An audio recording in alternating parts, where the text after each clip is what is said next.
Well, here we are again. We're going to talk a little bit today about electrical schematics. This is something that I always kind of enjoyed. Some people don't particularly enjoy electrical work in general, and if you're already familiar with electrical schematics, you know this. You can come along for the ride if you want to, but you may be a little bit, you may be seeing a lot of stuff you already know. But I'm going to run through this anyway because I think it's needful, and it may help some of you guys that are studying for ASE tests. But we're going to look at several different types of schematics, and we'll start out briefly on this first one here. This is simple stuff. You got basically one of the things you got to remember whenever you're looking at this is the power that's coming in here. You got 12 volts here, 6 amps there, because each one of these bulbs, 1 amp, 2 amps, 2 amps, 1 amp, that comes out to 6 amps, right? Okay, so you got 2 amps on that leg, 2 on that leg, 1 on that leg, 1 amp on that leg, and you got 12 volts up here above the bulbs. But since your point of reference is your ground, you've got 0 volts down here, but you still have amps. You still got 1 amps flowing. The amps are the same throughout the circuit. The voltage, since you're measuring from ground, is only going to be measurable between the power source and the load. Okay, and so right over here you got 6 2-volt cells and making a 12-volt battery, and there's your little voltmeter there. You notice this switch is drawn. I put it in the closed position for its purposes here, and so since this is actually all pulling 6 amps, you'll need to put a 10 amp fuse up there at least, because you're going to have a little bit of a spike when you first turn them on. If you put a 6 amp fuse up there or 7.5 amp, it'd probably pop the fuse even if there's nothing else wrong, just because of the spike that comes. Now when bulbs light up, when a bulb is illuminated, because it's positive temperature coefficient, the bulb when it's illuminated is going to pull more have more resistance than it has when it's cold.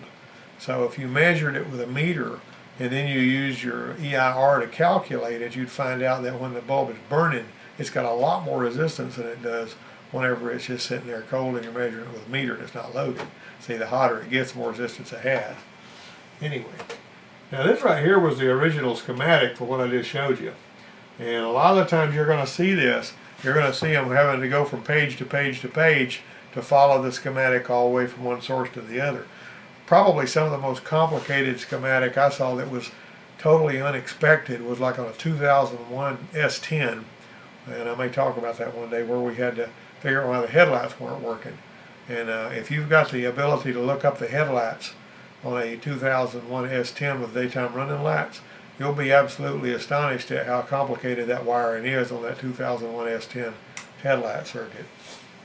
Not going to cover that today, but wire colors and circuit numbers and connector and ground numbers, splice numbers, all of that stuff is here. You got to know what you're looking at. Typically, if you're looking at metric system vehicles, it'll tell you how big the wire is. Now, on these American schematics, they don't typically do that. But if you see the circuit number on here is 57, and the circuit number here is 2. Light green, white is your color.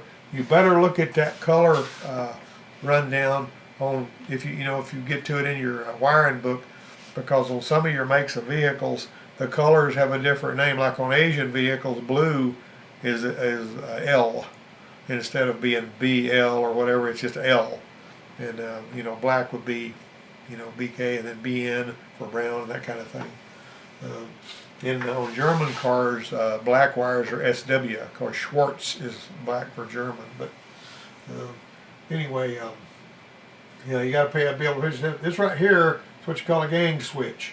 Both of these switches turn at the same time. They have different jobs to do, but they're moved together at the same time. When you see this right here, this is a heater. When you see this little dotted schematic going across, dotted line going across here on the schematic, it's telling you that all of these connectors are going through the same, all these pins are going through the same connector shell. Same thing down here. And you might notice connector 299 and 299 are shown on 2 different sides of this hazard warning switch, but it's all the same connector. You can tell by the connector number. And like I say, this right here, if you see this right here, that's a heater, actually. And basically the way those old flashers work, there's a little bimetal strip in there that would heat up and open and close as the load from the lights would come on there. Newer ones have got electronic flashers. But this is continued going to the next page. You see it's cut off right there. This one here doesn't have a letter or anything there. Some of them will. I'll show you that in a minute. Continued from previous page. You notice this alternate current path depending on vehicle equipment. If it's a clutch switch here or if it's automatic transmission, it won't have that clutch switch. It'll just have a wire there. 22.3 engines, the PCM is watching the stop lamp switch. 2.3 only. You notice that? The speed control amplifier is watching the stop lamp switch. What the speed control amplifier and the engine controller are looking for on that is a ground coming back through those bulbs, because when you fire those bulbs up, the voltage is there, but there's no ground available. The speed control amplifier uses that to turn off the speed control. With that in mind, if both of the bulbs are blown, your speed control won't work. Or if somebody puts the wrong kind of bulbs in there that don't have enough, of a ground carrying, like LED bulbs or something like that. There's your shift lock actuator. Now this right here is basically one of those little arrows. Now why they didn't do this here, see notice right here they came off of that and they just went off the page, and then you go to the next page and you can see where it goes on. Light green red's your color, circuit 10, circuit 810, red light green. This is light green red versus red light green. Light green red, light green is the primary color. Red is the primary color on this one with a light green stripe. Alright, so anyway, and here you're on page 3. Notice this P right here. Alright, this P right here picks up right here. And so that's how you can tell what's going on there. And there's your, you know what your chimsel is? That's the center high mount stoplight. It uses the same ground as the other lights on 2-door vehicles, but it uses a different ground on a 3-door hatchback. Why is that significant? It's significant because if you're working on one of those two cars and that ground is something that you're suspecting as being a cause of the problem, then you need to pay attention to what kind of car it is, because the lights will have different things going on. Like for example, if that center high mount stoplight on a hatchback, see, is basically, if it's dark, then you're going to be looking at G402. But G400 grounds it on a 2-door vehicle. You see that? Is this 2-door only right there? And this is 3-door only. That's your hatchback. And all that. So that's really important information. They were nice enough. That's a splice right there. Splices are usually buried in the harness and hard to find, but you will be able to get a location for them if you go digging. Now, you finding the components on the car is important, so let's go back to this. Let's find that flasher. Now, in the interest of time and whatnot, I'm going ahead and using the all data system. A lot of people use all data, some people don't. Some people use Mitchell on demand, and some people use the OEM and all that. But for our purposes, I'm going to use all data. And it's slightly different, from one to another, but it gives you an idea. All right, so let's go on this one right here. We would go to locations. And when you go to locations, you got an A to Z component list up here you can use. So if you pick that and you go to turn signal flasher, it says behind rear right hand center of instrument panel. That's not really helping me a whole lot. It's giving me a general idea of where it is, but not a good idea. I need to know more than that. So how do I make that happen? Alright, so let's go to the views of the body. We can look at convertible, 3-door and 2-door, pick out which one we need, whichever one we're working on, choose the right one. And this is giving us our full body view, and that's showing you how the harness is routed. That's very important if you're actually going to have to repair that wire harness, or you need to know where the wire harness runs and that kind of thing. Alright, the flasher is not shown. Now this is kind of fuzzy, but if you zoomed in on that even, you wouldn't find the flasher anywhere listed on either one of these two things. Alright, so let's check the connector number, C2012. See, it's the same connector. There's only 2 wires going to that flasher. Alright. The connector location is not shown either on any full body view. So what are we going to do about that? You notice that when you can look at all of these numbers around here, you're not going to see it anywhere. It's not there. Alright, so let's go back to the main page and go to lighting and horns. Okay. Alright, now let's find the flasher in the lighting and horn section. Turn signal flasher. Alright, location. The dash panel is shown from the back side for clarity, and it shows you a picture of where that flasher is right there. And that's how you go and find that, But basically we went to a different category. We went somewhere else looking for it, when we couldn't find it to start with. And there's the picture of the little flasher right there on this particular car. The car it is doesn't matter. Now I will tell you that a lot of the vehicles nowadays have got the flasher built into the body controller, or they'll have an electronic flasher. Like for example, a 2000 or 2001 Jeep Grand Cherokee has got a flasher with a whole mess of pins on it, and each of the 4 lights on each corner of the vehicle has a separate wire feeding it out of that flasher. It's the dumbest fool thing I've ever seen, like a $60 flasher. And I've had to replace one of those one time because the right front turn signal didn't work on it. You could push on the flasher, which was aggravating as all get out to get to. When you pushed on it, it would start working, that turn signal would work. But when you let off, it wouldn't work. It could have been something inside the box, but I went ahead and pulled a flasher out of there and got the parts house to loan me one because they liked me, and I plugged it in and the turn signals came back online. It was a $60 flasher. Now lots of pins on that darn thing if you've ever had to replace one. But anyway, it's all about how bad you want to find it. Okay, connectors are right here, your male and your female. Remember, this dotted line means that there's other pins in that same connector shell. Splices, grounds can be found the same way. All of this stuff can be found the same way we just found that. Sometimes they're pretty easy to find, sometimes they're not. Alright, now on your different vehicle schematics, this is the GM, there's your hot link F on this particular all data stuff. They have a hot link there so you can click, like for example, if you're following this circuit right here, see that's your center high mount stop latch, your CHMSL, C-H-M-S-L. So I'm going to click right there, hot link F, right there, and that's E, and that's F, and they got a bunch of other ones here, but I'm going to click on that one just to show you where it goes. You also, on the GM original schematic, you got these up here. And I didn't really like the GM OEM schematics all that much because it was difficult how they put it together, but if you're used to it, I guess it's okay. Hot link reference leads right here, and it feeds down through here. It feeds to a little bus, little junction block, and it goes to the cargo lamp, and then it goes also to the center high mount stoplight. And so there you go right there, which is pretty cool stuff. Alright, Chrysler diagram numbers are set up like this, the ones I'm familiar with. If Chrysler has changed them, I don't know about that right now. I didn't research it for this presentation, but we're just touching on some of this stuff. This is not going to be a comprehensive know everything presentation when you're through. It's just going to give you some pointers and some ideas on how you can track stuff down. But so you're looking at all this, like for example, if you go to the instrument cluster, you go to page 8W40 and all that. Alright, Chrysler turn signals, page 8W52. 8W52 turn signals right there. You go to that, and what you wind up with is all of these schematics. There's like lots of pages of schematics. 1, 2, 3, 4, 5, 6, 7, 8 pages for your turn signals. This is somewhat ridiculous. I've always thought of it this way.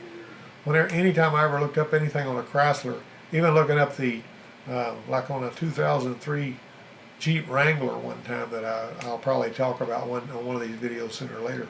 I had to go through 7 pages to find how that thing was wired, and I had to draw myself using Microsoft Paint a schematic that was accurate so I could actually track down what was going on with those things.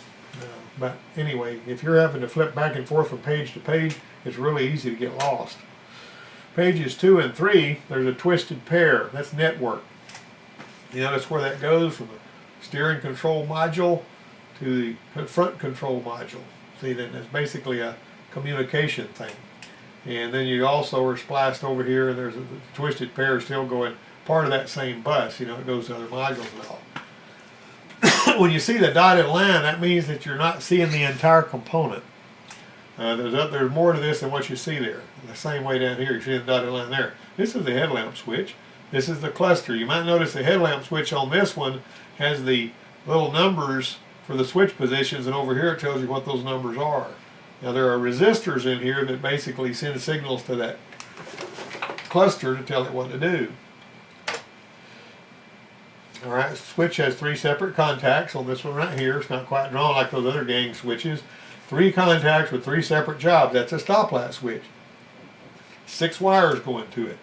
Alright, so and you got to make sure by looking at the wire colors, which are done the same way On this one right here, you're basically looking at circuit numbers and that kind of stuff from here.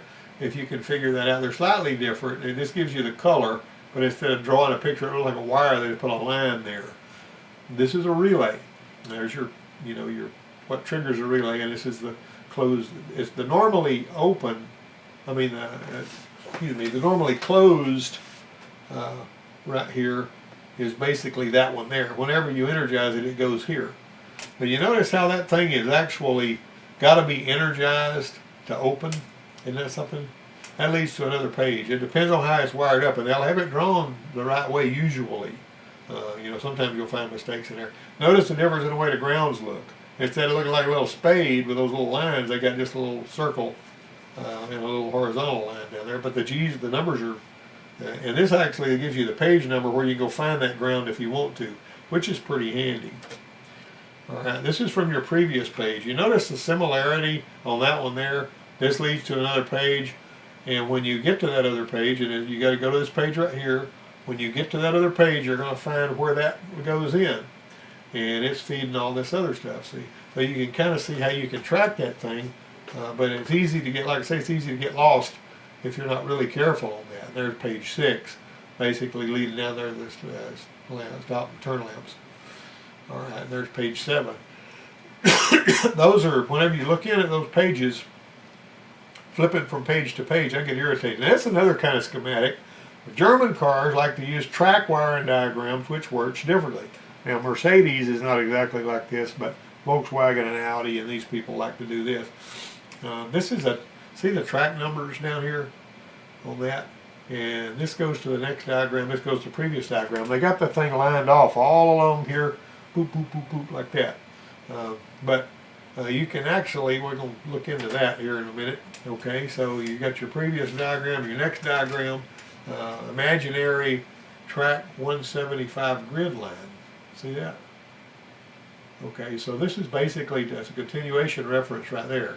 To show you how that works if we can. See, this is Volkswagen, it's a Golf only down there. And look at this little legend here for your colors. WS is white, SW is black, RO is red, BR is brown. You better be looking at that if you're changing cars, because you don't want to get crossed up on that. Alright, tracks 155 to 168, diagram 313. Now see that? Let's find this track, 162. Alright, 162, see there's 29. 162, see that track right there? Alright, now look at this, 162, 29. Track 29 is referenced at the top of the page, which lines up with track 162. Now this is a wacky way to do this. When I started out working when I went to work at the Volkswagen dealership in 1983, that was the first time I had ever really seen any kind of a wiring schematic, and I got used to using these when I worked there, but I kind of got out of it whenever I went to work at Lincoln and went on to Ford and did some GM work and all that kind of stuff. But the point I'm trying to make is you got to get your head wrapped around these track wiring schematics before you can, when you just look at it and your eyes glaze over because the symbols are slightly different and the way the thing is tracked is different. It makes sense to the people that draw it and the people that use it every day, but if you're not used to using these track diagrams every day, they'll beat you up. If you like them, you like them. This takes practice.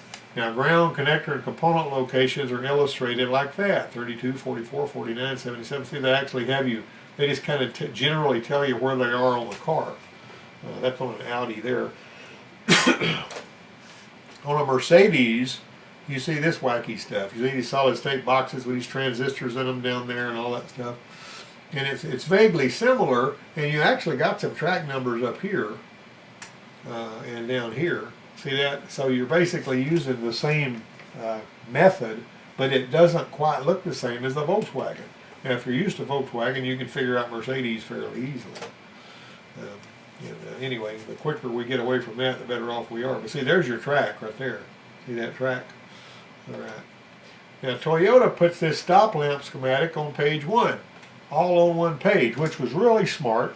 Now, we'll tell you, Toyotas have got a heck of a lot of wiring on them. It always seemed to me when I was looking at them like it was unnecessary. You could do the same job with fewer wires than they did, but they like putting lots and lots and lots of wires on there. However, their schematics are fairly friendly. Okay, so there's your little, see that odd looking little stop lamp switch? That's a strange thing. So you got this little capacitor right there, you got a resistor, and then you got this.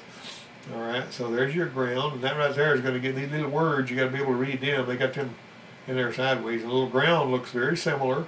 There's ground N1 and S1, they're in a little, and then you got a little connector here. See, connectors are very similar and all that. So, and it's giving you the connector number right there, which is pretty cool. Component locations on the Toyota are done like this. It basically tells you where they are. I mean, if you're looking for example, let's see, if you're looking for, see that A19 right there? Okay, let's go forward. What you would see, and I'm on the, they'll have several of these with different things on them because of the room, but if you go to where it said A19, if you go to the schematic where it said A19, it would point you to where it was, which is going to be up under here basically. I should have been prepared for that, but anyway, you see what I'm talking about. These are little location things. If you get used to this, it's just really simple. Alright, Nissan puts connector pinouts at the bottom of the page. They're not the only ones that do that, and I really like that. If you're looking for these components and you want to know what the connector looks like, what pin does what, that is handy as a shirt pocket, really. And see, you notice they've got all this on the same, these are stop lamps right here, and they've got you a picture of the switch, and it's coming down here through these connectors, and these connectors are numbered and all that. These right here are location numbers right here. And this is location number, so you can tell where these connectors are if you need to know. You can look at that. It works pretty doggone good, really. Refer to the following: E30 for fuse block, B37 joint. All right, you see how that, where these little oval shapes, you see how they made them oval shaped? When you find them on here, you know exactly where they are on the car. It's got a three-dimensional, car diagram here, and you can find those connectors very easily, like that. All right. Now they're actually giving you a warning here to make sure that you don't lock. That you lock them good. You know, those Nissan connectors are weird because they got a little green thing you push down and it latches, and you unplug it, and when you push it back down, that little green thing pops back up on a lot of these connectors. All of them are like that. Some of them are. All right, Honda likes to use photographs. Nothing wrong with that. If you look under there and you see a picture that looks like that, you know what you're looking for. But the brake light diagram on the Honda looks like this. See, you got your grounds here, you got your bulbs there, and all that, and so on and so forth. The under dash, Honda's got some pretty good ideas on a lot of this stuff. And this right here is actually going to tell you what things are in those pictures. They did a lot of work on this. All right, now Hyundai is set up slightly different. It's vaguely similar to Honda, but they're a little bit different. You can tell different people do it. This tells you which photo to go to, which is pretty darn good right there if you get right down to it. You'll be able to go find those photos in your schematic. You'll know what you're looking at. Engine compartment junction block right there. See, it's just basically passing wires through that. And it gives you the connector pinouts here on the bottom too. Hyundai does, and that's pretty cool. Hyundai also uses photographs. It gives you this, tells you the number and what you're looking at. So if you can look under that dash and you can see what this is right here, it tells you right where this stuff is. Stop lamp switch, photo 51, photo 51. And while it's there, this photo has actually got other things in it, but the stop lamp switch is right there, in case you were wondering. All right, Mazda's pretty cool because they got the colors on the schematic, just like and Ford's going this way too. On some of their later schematics, I've seen them do that. On some of the older Mazda schematics, if the ground was grounded to the body of the car, they'd have a little picture of the car body down here. But you can see these are grounds, and these right here are the wires that are the colors right here. Got a little condenser there. High mount brake light. They don't call that a chimsel like the GM and Chrysler do or anything like that, but it's the same deal. This is a stop lamp. That's the fuse. That's the brake switch. See, that's real simple. And then you're going to select your lever component and so on and so forth. But that's what the Mazda schematic looks like. All right, now there's your high mount brake light on that. We're still looking at Mazda here. This is a little clearer, a little closer look at it. And basically, you got these reference numbers here where you can go find your stuff and all that. All right, and then see, notice how this right here, it goes to the next page, 214. 214 comes down there. I got red, white, and then red, green, and then see how they made those where the colors would be something you can track down. And of course, this is your ground at the bottom. It looks slightly different, and it's running along here. This little point here is where that connection is made. And there's your location and routing. You can see there's your 019-601. Let's see right here. 019-601 is here. You go to your location. 019-601 brake switch is telling you right where that is, and it's giving you all this other information. And this right here, see, they even got the various harnesses color coded, which is pretty darn cool, I think. All right, on your Land Rover, you know, it's just basically you're looking at the same sort of thing here, which you got a junction box here, and you got a little relay right there. You got fuses feeding all that, and there's your relay position lamp, whatever it is. I can't really read that stuff. Anyway, you can kind of see how they're laid out, and this is your, you know, your trailer stuff and all that. But you notice those grounds aren't going down, they're going over to the side. Power is on this side of the page, the ground's over on that side of the page. Everybody else has power coming in from the top, going to ground on the bottom. Land Rover is kind of wacky about the way they do that kind of thing. Now this is an entire wiring schematic for a 64 Chevrolet. The whole thing from one end to the other. Everything is on there. But even back in 1964, there was quite a bit of wiring that had to be dealt with.